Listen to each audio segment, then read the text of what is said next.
Alright, I'm back doing another video.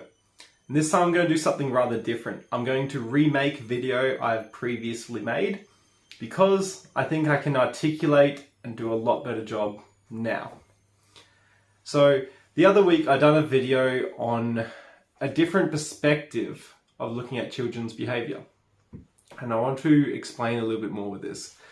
So my firstborn son is fast approaching. He's due any day now. And I am absolutely ecstatic. But for the last 12 months, I've been fixated on trying to learn how I can be the best dad I can possibly be. And so I've looked at many things over the last 12 months. And so this advice isn't legal or professional advice. This is my own perspective and a different alternative look at things. It's not a rule book. It's more of an idea. It's more to help you think in different ways.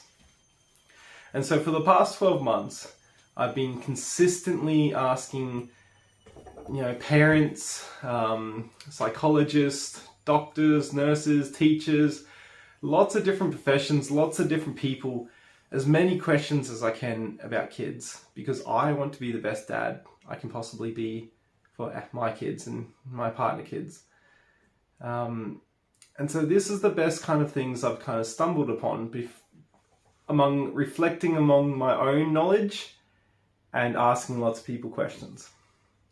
And so I think when we're dealing with kids' behaviour, I see three very common traits that come into it. And so those three traits is learnt behaviour, what our kids have learnt, their emotional state, how they're feeling, and their environments. And I find this such an important thing that I've just been obsessed with learning for myself. And so I think this is just great knowledge that I've stumbled across. And I do these videos so I can help as many people as possible, but also so people can give me feedback and I can grow more. I think that teaching each other and learning off each other is one of the best things. And so, as any parent is, I'm very nervous for having our kids. I'm also super excited. I think much more excited than nervous. And I think one of the reasons I'm not so nervous is I've really taken a deep look into this. And so I want to explain my perspective on looking at children's behaviour. And so with number one, their learnt behaviours. A learnt behaviour is rather interesting. It's something that we do consistently in the same environment, same situation, or even the same time. But a learnt behaviour can be changed and altered by teaching new habits, and reinforcing good behaviour, and trying to make bad behaviour harder to do. And it's sometimes not that simple, but that's the idea of it. We want to make good behaviour rewarding. We want to make bad behaviour harder and more difficult to do. So looking at our kids' learnt behaviours, sometimes when we look at them, we don't always teach them what they learn. So we might try to teach them something and they might learn a different behaviour.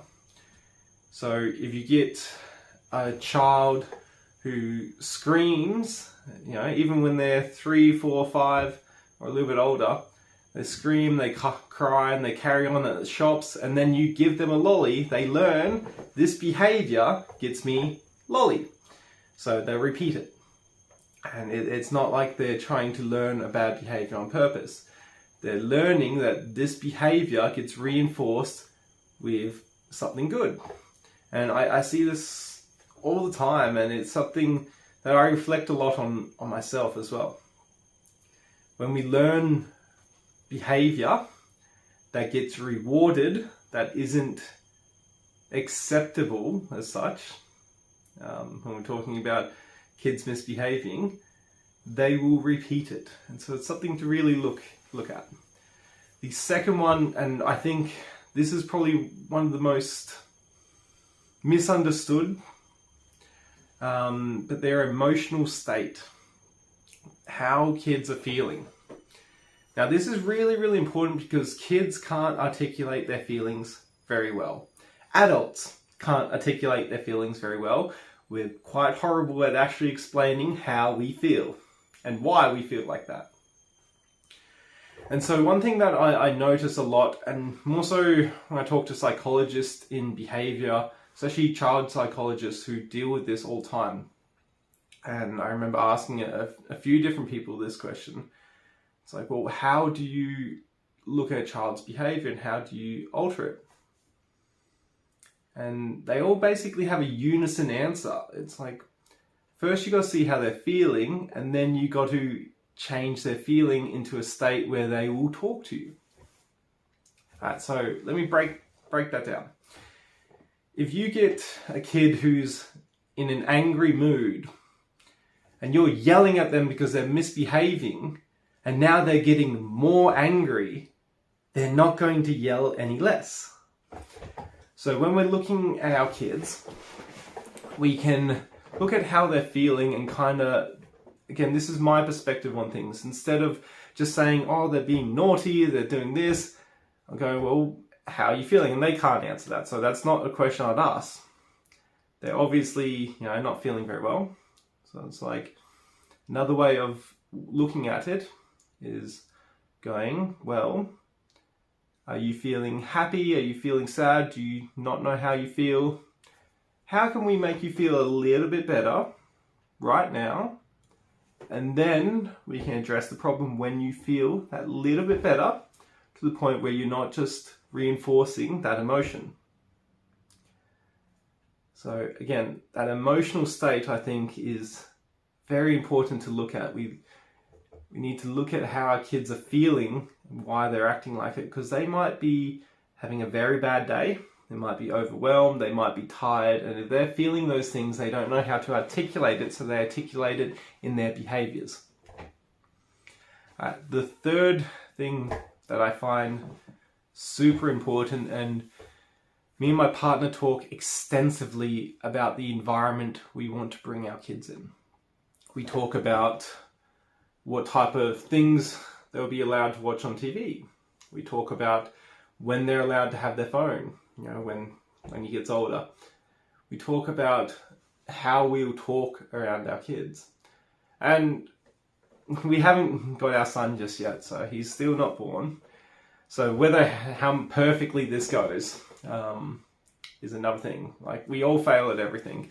And we have good days and bad days, and so I guarantee you this isn't going to be 100% thing, but we really try to think about the type of things we will expose our son to.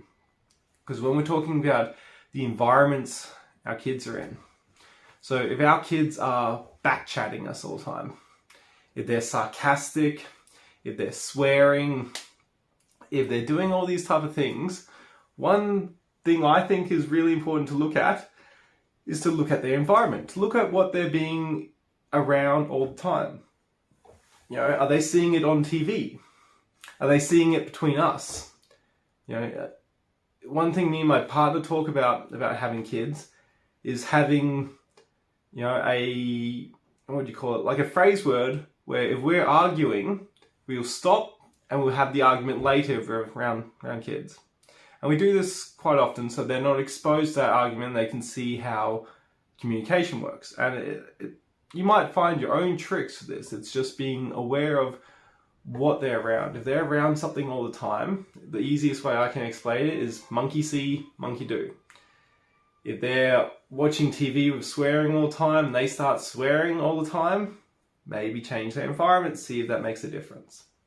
So these are the three most important things that I've found personally I want to be aware of as a father to be. And I do these videos for the simple fact is I think a lot and I try to figure out as many things as I can. And so when I do figure out something I think is valuable and important, I love to share that knowledge with people. And I love for people to share their feedback and their knowledge with me. Especially when it comes to parenthood. I think kids are the most important thing in the world, and I think that it's a never-ending battle to keep growing and being better parents. And I do this video, my main audience for this video isn't any of you, it's actually me. I do this video so I can try to articulate as much as I can about how to be the best father I can. I hope you enjoyed this video. I hope it gave you some valuable perspective, not advice. And keep growing, keep improving, keep making life better.